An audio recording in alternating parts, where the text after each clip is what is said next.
Welcome everybody to another edition of Dan's Grand Valley Railroad. I got a few brand new things to share with you this week. Neighbor Mike and I made a trip up to Arvada, Colorado, to Rocky Mountain Train Supply. That was a couple weeks ago now. And I found a couple things.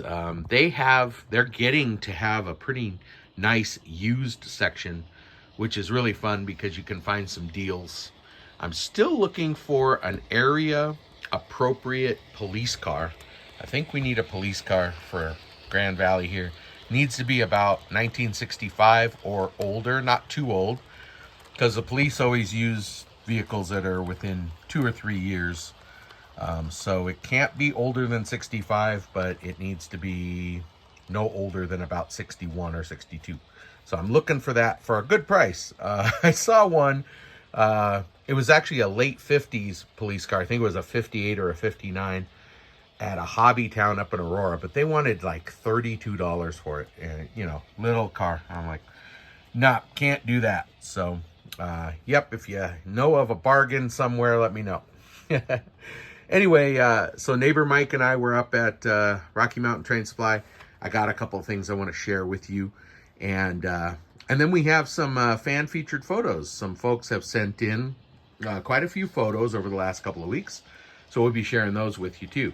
Again, a reminder for that, if you want to send your photos of your Grand Valley kit or any layout, N scale, HO scale, doesn't matter. You want to share your photos and your progress with us, dansgrandvalley@gmail.com. Go ahead and send us an email. You can also ask questions. If I can figure out an answer, I'll send it to you. Otherwise, you might get back, yeah, I don't know. But yeah, I appreciate you guys reaching out. It's fun to interact with all of you. So with that being said, let's head over to the bench and I'll show you a couple things I've got going on. Okay, back here on the bench, this is the first thing I want to show you. Pretty cool, old school Athearn blue box. And like I said, Rocky Mountain Train Supply has some pretty cool pre-owned stuff now. And I ran across this. Yes, it was $5 pre-owned, but this is cool. It's a 5th anniversary mile-high rail fair boxcar, 50-foot double door boxcar. And what's cool about it is it has a certificate of authenticity, being a limited edition commemorative car. So the Mile High Rail Fair was the train show that they now call the Rocky Mountain Train Show. But before that, it was the Mile High Rail Fair, and they had an actual society that was all part of that. And this is number 54 of 400 cars made. So this is dated July 18th and 19th, 1981. So that was their 5th anniversary, and this car is to commemorate it. So it's pretty cool. You know how I like box cars. I have so many of them, but it's a kit. So got the nice chassis here, the nice box, and then obviously this is probably the wheels and the trucks and the couplers. Probably I might have to, I haven't opened anything yet. I might have to upgrade to some metal wheels. I don't know yet. Here's the frame underneath. Of course, the instructions. Kind of a neat little instructions, not very big. But I love putting kits together, so that's going to be fun. Here's a little parts list here. So yeah, body undecorated it says, but it is decorated. Doors, door guides, brake wheel. I'm looking for, there's the roof walk, doors, Bettendorf trucks, brake wheel couplers, 29 cents. Look at the prices on those. Sorry, I just folded on me. Look at the prices. $1, 20 cents, 10 cents. So this thing looks like it added up to less than $5 back in the day for the parts. But Bettendorf trucks, coupler, cover plate, steel weight. Yeah, it has the, here's the floor. and it has the steel weight underneath. Kind of nice they put a cardboard protector because they do rust. I've had brand new kits, AccuRail kits, that they'll rust like this. So this is actually, for being this old, I mean, over 30 years old, 40 years old, sorry.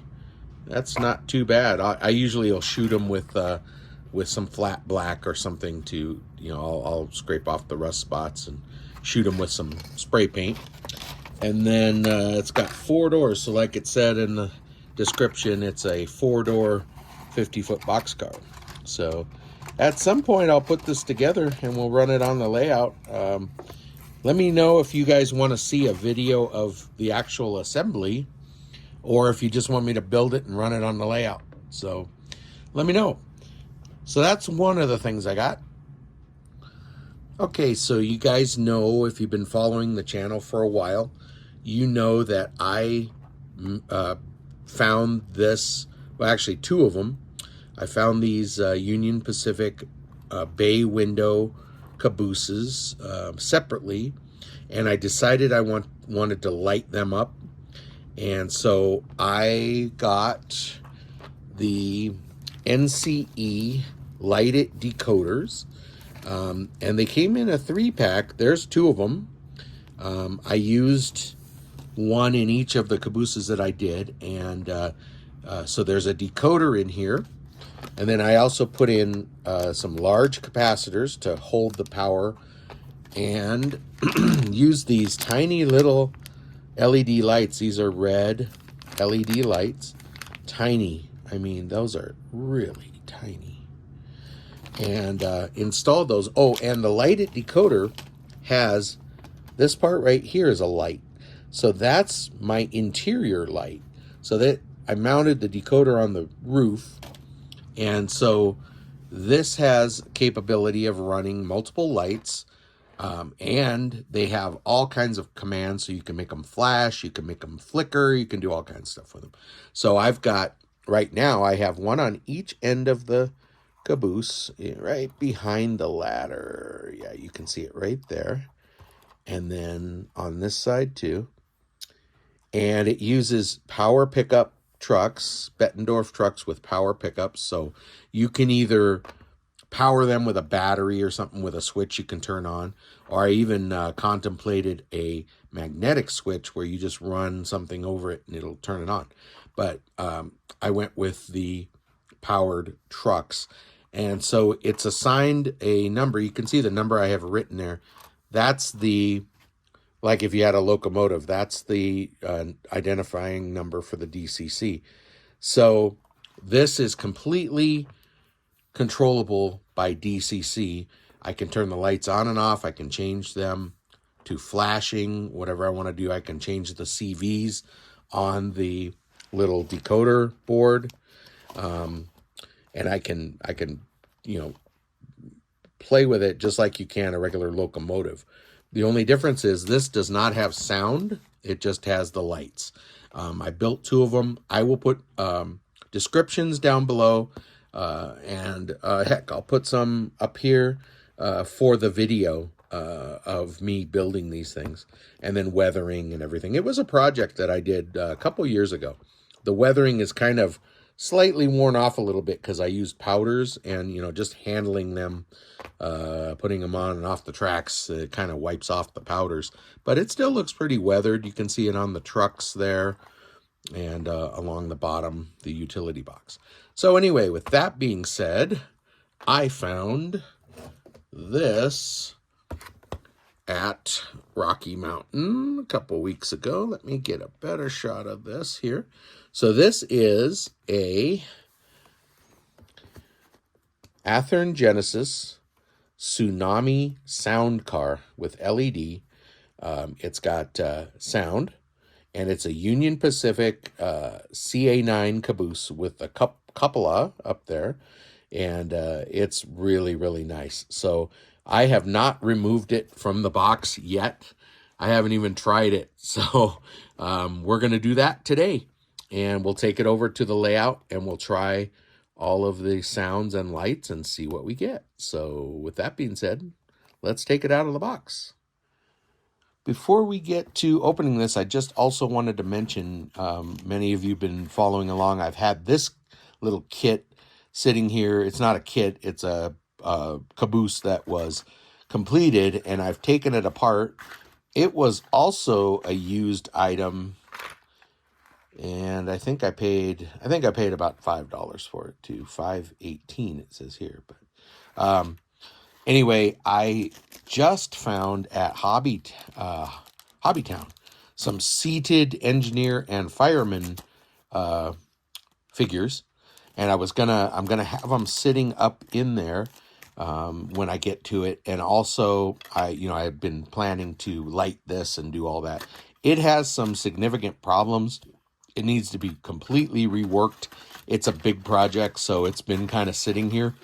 So anyway, I wanted you to know I'm not forgetting about this. I will get to it eventually, but I'm not sure when I'm going to build that boxcar. But this is in the future plans. I also wanted to mention that I got another roomette. This is a complete roomette with lights. I believe it has the lights in it. This is for the freight depot, Railway Express Agency. That's the one we have over right on the street there. The one that Bill talked about a couple weeks ago, where he cut the door open and he has all of this stuff inside. We're going to essentially do the same thing down the line. Saw the roomette, I grabbed it. So I thought, yeah, that'll be a fun project for the future as well. All right, let's get this out of the box. Hopefully we can do it without destroying the box, because that would not be good in case something is wrong. Here looks like the instructions. Now, interestingly, they had different ones at the store, different model, and the one that I initially picked out and was going to buy, it didn't have exterior lights, and I'm glad neighbor Mike was with me. We actually asked the guy at the store if we could take it out and take a look. And he said, yeah. So we put it on the tracks, and there were no lights. And that's not what I wanted. I want lights and sound. No, sound is okay. I don't know how much sound I'm going to use, but I definitely wanted the lights. So, wow, this is pretty good here. So you can sign up for Athearn News. This must be warranty information, because nobody could read that without a set of mad scientist magnifying glasses. So, okay, read that later. And here is the Union Pacific CA-8, CA-9, and CA-10. Wow, look at that. So there's an exploded view of all the parts. And I guess they list different ones for the different models. So that's cool. And here's so like a list of stuff. And then I know in the store I had this open. So check this out. Table of lighting effects. Look at this. Double strobe, single strobe, dimmed went on, off went off. Look at all these CVs. So light configuration CVs, brightness. Wow, this will do a lot of stuff.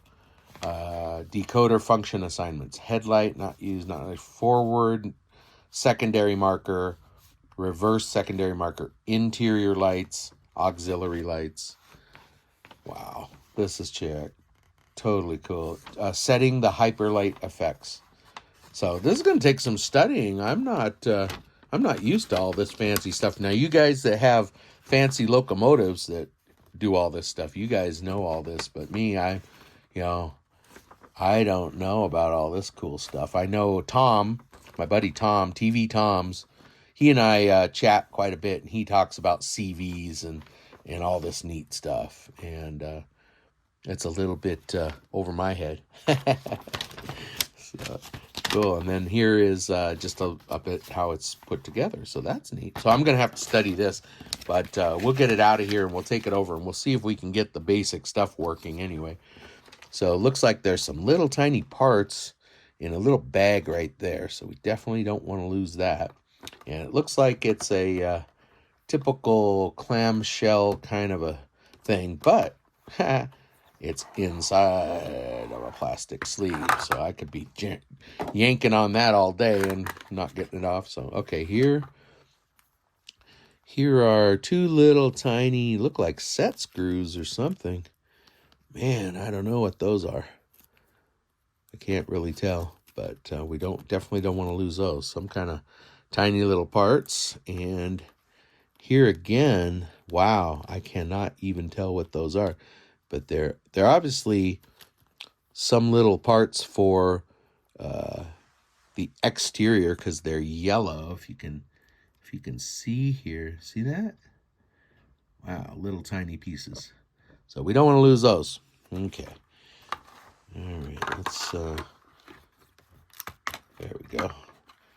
All right, nice. Did it without damaging anything. So here is nice how they packed this up. So first thing I noticed, check out the rear view mirror on the top of the cupola there. And then there you can see the lights. Now this is what I wanted. I wanted a red and green, and it should have them on the other side as well. Yep, red and green. And like Robert said in one of my videos quite a while ago when I was asking the questions about what they meant, Robert from Flying Crow, he said that they were required to have red at the end of the train and green at the front for different signaling purposes. But they didn't always run the green facing forward, but they pretty much always did red at the back. So I just think that's so cool. That's why I did those other kits with the lights. I just think it's really cool. So let's lift this out of here. And it's got the typical Union Pacific safety message there. And just looking this over, it's not weathered at all. I can see some seats through the window there. I can see a chair. I don't know if it has figures in here or not. It might. I don't see anybody sitting on top. But look at the grab rails here are tiny little wires. And this is all exteriorly mounted. You've got hoses hanging down, a coupler release lever there. And just really nice detail. This is pretty much the first Athearn Genesis I've owned that is this nice. I had a modern locomotive, big one. I can't remember the model of it, SD something, but it didn't run. It was given to me to see if I could fix it, and I never could. It had this kind of detailing on it, but this is really nice. Now, neighbor Mike got one of these about a year or so ago, and ever since I was like, I want this. So I finally got one. So let's take it over to the layout and see what we get. Okay, I've got it over here on the layout, and as you can see, I've already got a red light there up on the cupola. And so I've got the instruction sheets, and that is so that's F0, so that turns that on and off. Now, it has the same thing on the other side, and it does not go on and off, so I have to figure out how to reverse, whichever way you're going. I'm sure that's in here, but I haven't gotten that far yet. So, as you can see if I can get this instruction sheet so we can see it a little better. So, as you can see, F0 is the forward reverse marker light, which is directional. So then F1 is a bell. So let's press F1. Ah, yeah. Almost like a little chime. Oh, that's cool. Okay, let's see. F2 is a whistle / horn. And I'm sure these can all change and give us different options, but F2. Oh, yeah. It's like a steam whistle. I didn't know that Cabooses had those on there, but I imagine if there's a long train and they're backing it up, they would want to have sounds and bells on the end of the train as well. So if you guys know about that, let me know. FX3 lighting effect. So FX3, that's the green light just came on. So that's 3. That's pretty cool. Let me check the other side. Yeah, nothing on the other side, so that's on that side. And then 4 is another lighting effect. Let's see what that is. I am looking, oh, it's green on the other side. So 3 on one side, 4 on the other side. That's interesting. I'm wondering how you do the red on the other side. We'll have to figure that out. Okay, F5 is interior lights. Let's see if we get some interior lights. Oh yeah, I just saw them come on there. Yeah, you can see interior lights. That's cool. Oh, I like it. F6, FX6 lighting effect. So I don't know what that's gonna be. We should almost do this at night, huh? I should have been doing this at night. I don't see anything for F6. Yeah, I don't know what that is. That might be something like on the NCE decoder. It makes it come on and off randomly. So like if people are in it, they're turning lights on and off. I'll have to read about what F6 does. F7 says it's not used. F8 mute, 4 times intelligent consisting. Okay, so it has intelligent consisting, so you can mute it so it doesn't conflict with your locos, your power. F9 is a generator. I'm assuming that's a sound. Let's see. Oh yeah. Oh, that's cool. Hope you guys can hear that. It's got a generator sound. Okay, I turned it off. It's shutting down. Oh, that's cool. All right. F10 is a coupler clank. So let me go to my option 10. There's a coupler clank. Okay. And 11 is apply and release brakes. So let's do, oh, you know what? I did it wrong. Option, that was apply. Here's 10. There's the clank. Oh yeah. Let's do that again. Option 10. And then 11 is the release the brakes. Oh yeah. 12, uncoupling and glad hand release.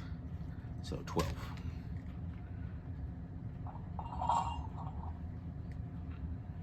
That's cool. All right, and then 13, couple, uncouple. Oops, didn't do that right. Here we go. Uh-oh. I'm not hearing coupling, uncoupling. Well, that's weird. No, not hearing that. F13. 14 is half speed and momentum override. I'm not hearing that either. So that might be something else. I don't know what that is. Not hearing a sound for that.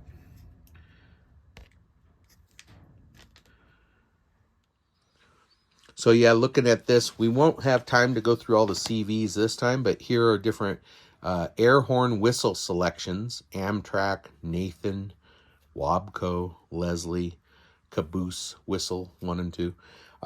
Here's for the bell, modern cast bell, electronic bell, gong bell. So different choices there.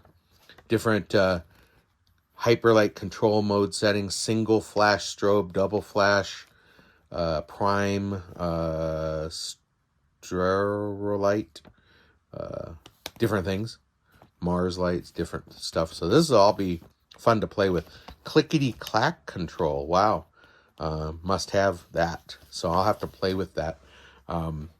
Yeah, unfortunately, not enough time this time. I don't want this video to be 45 minutes long, but we'll get into this down the line and try it all out once I get a little bit more used to it. So that being said, let's get it hooked up to the train and get it running around a couple times. While I'm bringing the train around, I wanted to show you if I can get a shot of it here. Look at the actual catwalks there on the steps and on the little landing platform. They're actually little grates. I thought, wow, that's pretty cool. That looks nice. All right, 315 is coming around, so we will hook this up and then give it a try.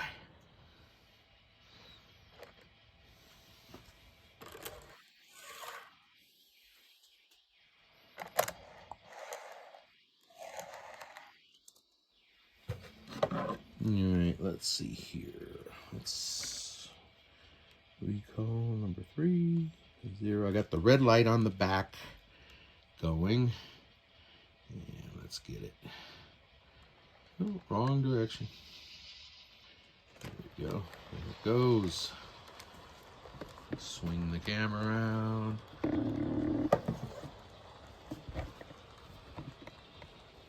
You can see the red light. That's cool. And I'm going to set this down here. And let's get the, we'll put the green light on as well. If I can remember. So it's going to be coming around this way.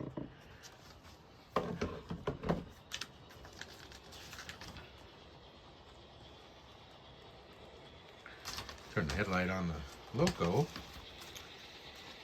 Alright, so the F3 and F4. There's the green light just came on the front. And I have it on the back too because I pushed 3 and 4. I turned that off. And let's see, interior lighting, F5. Turn the interior lights on. We'll see if they come on. So now you can see, got the green light on the front.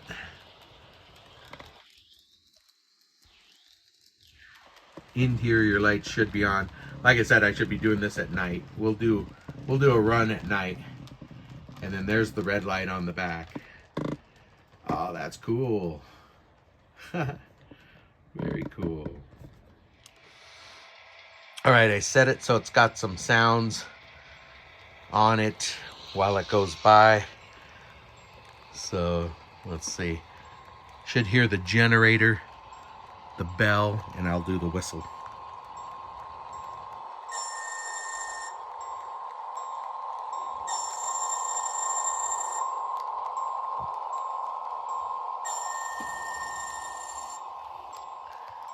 Oh, I think I turned the light off. Oh yeah, I got the light back on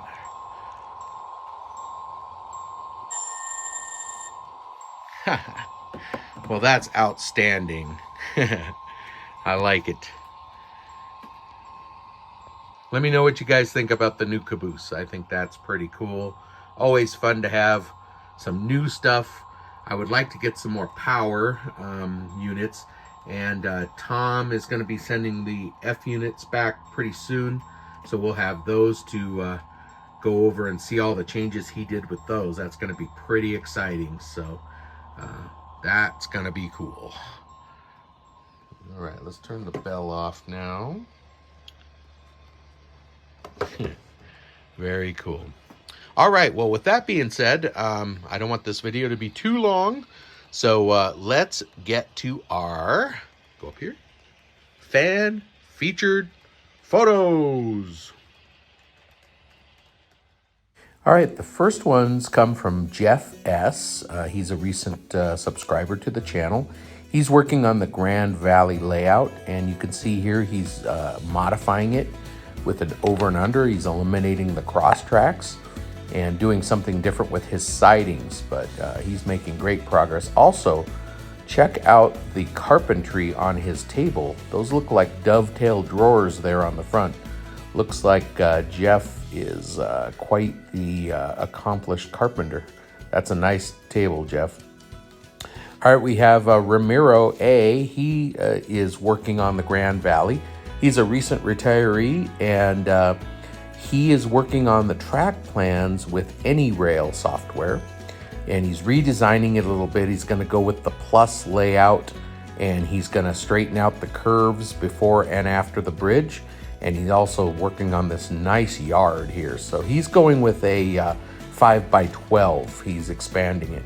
And here's some photos of what he's got going on here. He's going to have an outside loop around the whole thing. Boy, that's going to be beautiful, Ramiro. Nice job. And this is from Sean S. He's an old friend of ours. He sent some stuff in before, some photos. And he's at the point where he's making rocks for the Grand Valley. So he's got the molding, the casting, and all that with the hydrocoal plaster.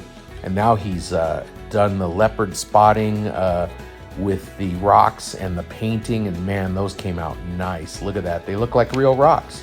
That's one of my favorite processes of the Grand Valley, is making the rocks. Nice job, Sean. And our old friend Dave FR, he's got a YouTube channel. He commented on the D and RG passenger cars from last video with Bill, that he has the same ones, and he ended up weighting them down, and he had to trim the gussets on his bridge too. He said 50 feet is about the limit. All right, well, that's all we have time for this video. I want to thank you guys for joining me. Thank you also for sending in your photos. Again, if you want to have your photos featured here, or you have questions or anything, send us an email at dansgrandvalley@gmail.com, and we will feature your stuff right here. And thank you to all you new subscribers. Awesome how that number climbs every day. It's just amazing. Thank you guys so much. Hope you enjoyed this video. We'll have something for you again very soon. And until then, thank you so much. God bless. See you next video.